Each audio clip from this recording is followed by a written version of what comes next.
హరే కృష్ణ. అందరూ ఎలా ఉన్నారండి? అందరూ బాగున్నారా? అందరూ బాగుండాలని అనుకుంటున్నాను. నేనండి మీ ముందుకి ఇలాగా రావాలని చాలా రోజుల నుంచి అనుకుంటున్నాను. ఎందుకంటే మా ఫ్రెండ్సు, బంధువులు అందరూ అడుగుతున్నారండి, నువ్వు ఇప్పుడు యూట్యూబ్ ఎందుకు స్టార్ట్ చేసావు? ఎందుకంటే అండి 10 ఇయర్స్ బ్యాక్ నన్ను అడిగారు అందరూ. నేను మొక్కలు పెంచేదాన్నండి, బాగా ఇష్టం మాట నాకు.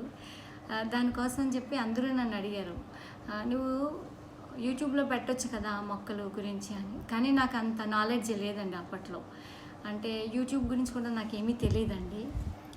అంటే అది తీయడానికి నా దగ్గర ఫోన్ లేదు, ఏమీ లేదు. అంత ఇంట్రెస్ట్ కూడా అనిపించలేదండి. ఎందుకంటే మా బాబు చదువుకునేవాడు, మార్నింగ్ లేసి వాడిని చూసుకోవడం, స్కూల్కి కాలేజీకి పంపించుకోవడం, ఇవే నా పనులు. కాబట్టి నాకు అంత ఇంట్రెస్ట్ లేదండి, దాని గురించి నాకు తెలియదు కూడా. తర్వాత అండి మేము ఇల్లు కొనుక్కుని వచ్చిన తర్వాత నేను మేడపైన పెంచడం స్టార్ట్ చేశానండి. స్టార్ట్ చేసినప్పుడు ఈ చుట్టుపక్కల ఉన్న వాళ్ళందరూ కూడా అడిగారు పెట్టొచ్చు కదా అని. అప్పుడు కొంచెం మా బాబు ఫోన్లో నేను యూట్యూబ్ అంటే ఏంటో చూశాను, కానీ నాకు అది ఎలా తీయాలి ఏంటి రాదండి. పిన్నాక పద్మ గారి చూడటం స్టార్ట్ చేశానండి. అలాగే కలగూరు గంప, ఇలా చాలామంది అండి మంచి మంచి వాళ్ళు అన్నమాట. శైలాస్ కిచెన్ ఈ మధ్యకాలంలో ఇలా నాకు చాలామంది బాగా నచ్చారండి. మన చెఫ్ ఒకటి, ఇలా ఆ మొక్కలు పెంచడం మాత్రం పిచ్చిగా చూసేదాన్నండి, చాలా ఇష్టం మాట. నేను కూడా చాలా బాగా పెంచేదాన్నండి. అయితే నాకు కూడా స్టార్ట్ చేయాలన్న ఆలోచన అప్పుడు వచ్చింది, కానీ బాబు చదువుకుంటున్నాడు, నాకు అవ్వదు. కాబట్టి నేను తీసే వాళ్ళు ఉండాలి ఇవన్నీ, కాబట్టి అంత మంచి ఫోన్ కూడా నా దగ్గర లేదు. సరే మంచి ఫోన్ కొనుక్కున్న తర్వాత స్టార్ట్ చేయొచ్చు అని అనుకున్నాను. సరే అని చెప్పి ఊరుకున్నానండి. తర్వాత 4 ఇయర్స్ బ్యాక్ మా బాబు డిగ్రీ అయిన తర్వాత ఎంబీఏకి యూకే వెళ్ళాడండి. అప్పుడు నాకు ఒంటరితనంతో చాలా బాధ అనిపించిందండి. అప్పుడు స్టార్ట్ చేశానండి. మా పక్కింటి బాబు ఉన్నాడు, 10th చదువుతున్నాడు అనమాట. ఆ బాబు తను తీసేవాడు అనమాట నన్ను ఫోన్లో అండి. ఆ అబ్బాయి ఎలా తీస్తే నేను అలాగే పెట్టడం స్టార్ట్ చేశానండి. అలా 10-15 పెట్టాను అంతే. తర్వాత వర్షాలు రావడం, మిద్దె తోట అంతా ఖరాబ్ అయిపోవడం, తర్వాత ఏమో కరోనా వచ్చేయడం అండి. జాబ్లు లేక మా వారు కూడా బయట చేసేవారు, ఆయన కూడా వచ్చారు. మేము ఇక్కడ వైజాగ్లో జాబ్ ఉంటే అక్కడికి వెళ్ళామండి. దాంతో మిద్దె తోట అంతా కూడా పోయింది. ఆ తర్వాత నాకు కరోనా రావడం, సీరియస్ అవ్వడం అండి. ఈ అన్నిటితో పాటు నాకు మొత్తం మిద్దె తోట అంతా నాశనం అయిపోయిందండి. ఎంత మంచిగా పెంచుకున్నానో మొత్తం అంతా పోయింది. దాంతో 3 ఇయర్స్ అసలు నేను బయట ఉండడం వలన నేను అసలు మిద్దె తోట అనేది పెంచుకోలేదు. అక్కడ మాత్రం ఎక్కడ ఉన్నా కూడా అండి, నేను ఆకుకూరలు మాత్రం ఇంట్లోనే పండించుకుంటాను అనమాట. అవి మాత్రం పండించుకునేదాన్ని. తర్వాత నేను ఇంటికి వచ్చేసామండి, మా ఇంటికి మేము వచ్చేసాము. వచ్చిన తర్వాత నేను మళ్ళీ స్టార్ట్ చేశానండి కాయగూరలు. నాకు అలవాటు కదా అండి ఇంట్లోనే పండించుకోవడం.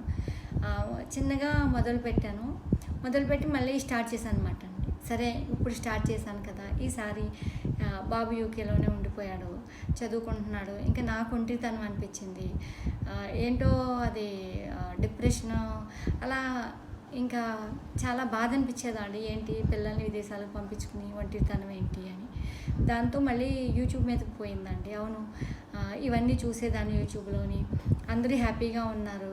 పిన్నాక పద్మ గారు అయితే 2 పిల్లల్ని కూడా విదేశాల్లోనే ఆవిడ చాలా హ్యాపీగా ఉన్నారు మొక్కలతో. సరే మొక్కల్లో ఉంటే మనకు ఆ యొక్క హ్యాపీనెస్ వస్తుంది కదా అండి. నాకు ఒక్కడే బాబు కాబట్టి ఇంకా నేను ఇంకా డిప్రెషన్ అండి, మామూలుగా కాదు. ఎప్పుడు నేను వదిలి లేనండి మా బాబునైతే. ఇదే ఫస్ట్ టైం మాట. వాడు అక్కడ అలానే ఉన్నాడు, నేను ఇక్కడ అంతేనండి. కాబట్టి సరే యూట్యూబ్ స్టార్ట్ చేద్దాము అని స్టార్ట్ చేశానండి. నాకు సరిగా రాదండి తీయడం, అయినా కూడా నన్ను అందరూ కూడా బాగానే సబ్స్క్రైబర్స్ బాగానే అయ్యారు. మా చుట్టుపక్కల పిల్లలు ఏంటండి అందరూ కూడా సపోర్ట్ మాట. అందులో నాకు బాగా సపోర్ట్ చేసిన అమ్మాయి అయితే మా సుప్రియ అనండి, మాకు దగ్గర బంధువులు మాట. తను చాలా సపోర్ట్ చేసిందండి. అమ్మాయి నాకు చాలా చూపించింది.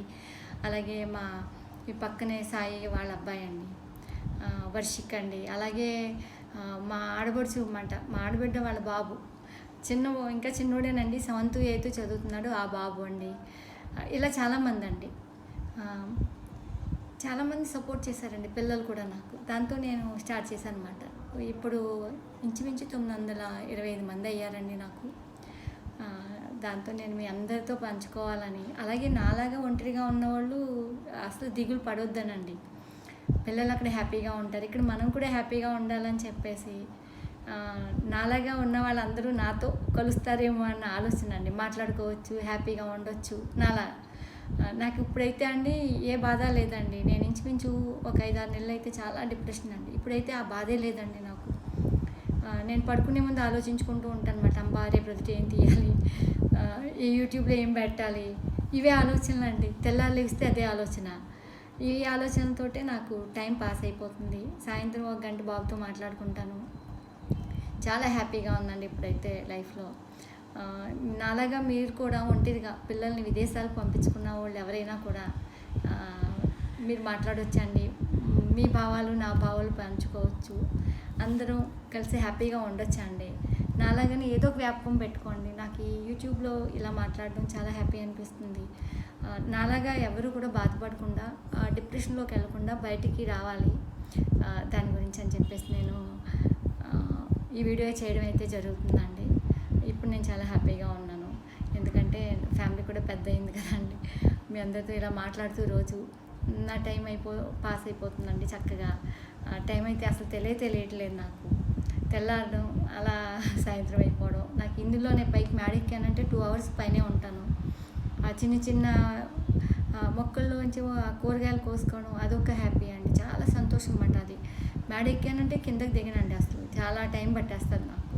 చాలా టైం అయిపోతుంది. కానీ నాకు వీడియోస్ తీసేవాళ్ళు లేకండి నేను చేయలేకపోతున్నాను. మా అమ్మగారే పాపం అప్పుడప్పుడు తీయమంటే తీస్తారు. ఆవిడకి కూడా సరిగా రాదండి. నాకే రాదంటే ఇంకా మా అమ్మగారికి ఏమొస్తుంది. అయినా ఏదో రకంగా తీసుకుని మామూలుగానే పెడుతున్నానండి. అయినా మీరు అందరూ ఆదరిస్తున్నారు. ఇలాగే మీ యొక్క ప్రేమ నాకు ఇలాగే ఉండాలని అనుకుంటున్నాను. నాలాగా ఇలా ఒంటరిగా ఉన్న వాళ్ళు తల్లిదండ్రులు ఎవరైనా కూడా తల్లులండి, ఇలా ఏదో ఒక వ్యాపకం పెట్టుకొని హ్యాపీగా ఉండండి. నాకు కామెంట్స్ పెట్టండి. ఓకేనా అండి? నమస్తే, బాయ్ అండి.